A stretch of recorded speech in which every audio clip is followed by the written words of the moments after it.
May udto mga kaigsunan, nanapog ko diri sa bukid sa Mahungkog kay human ko Bible study dito sa Ubos. Nanapog ko diri kay mag picture na pod o mag video kay katong nga side dito sa pinakatumoy itong may clouds o busa ng clouds mao na ang makilala unya ang dili na pod sa pikas na pod nga naay kasada nga makita nga di na makita diri sa cellphone apan mo nang kidapawan nga side makita diri kay kani siya nga buntod overview ni siya ang pikas pod ang luyo po nga dapit ani kanang dili dapita mo ni makita na pod ang matalam dili dapita nga buntod mo ni ilang tree house so just imagine mga kaigsunan taas kaayo dos andanas ang ilang tree house o kita nimo ang kuan nya surrounded by flowers just like Cabo Negro.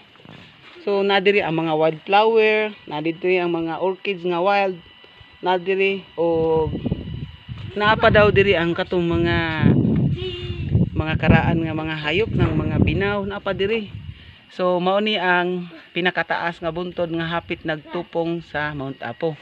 So kaning buntod kanang adiri ang pinakataas nga underground nga buntod.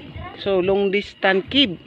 So kani pod ang nilalom pod ani naapod siya kanang gipalibutan po ni siya kahoy nga palakata nga 2,000 to 4,000 hektaryas unya ang kana pod likod pod ana palakatahan pod na 5,000 hektaryas pod.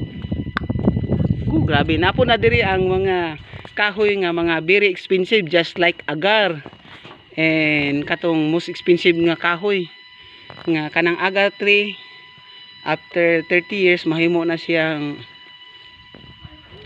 expensive perfume nga with oil. So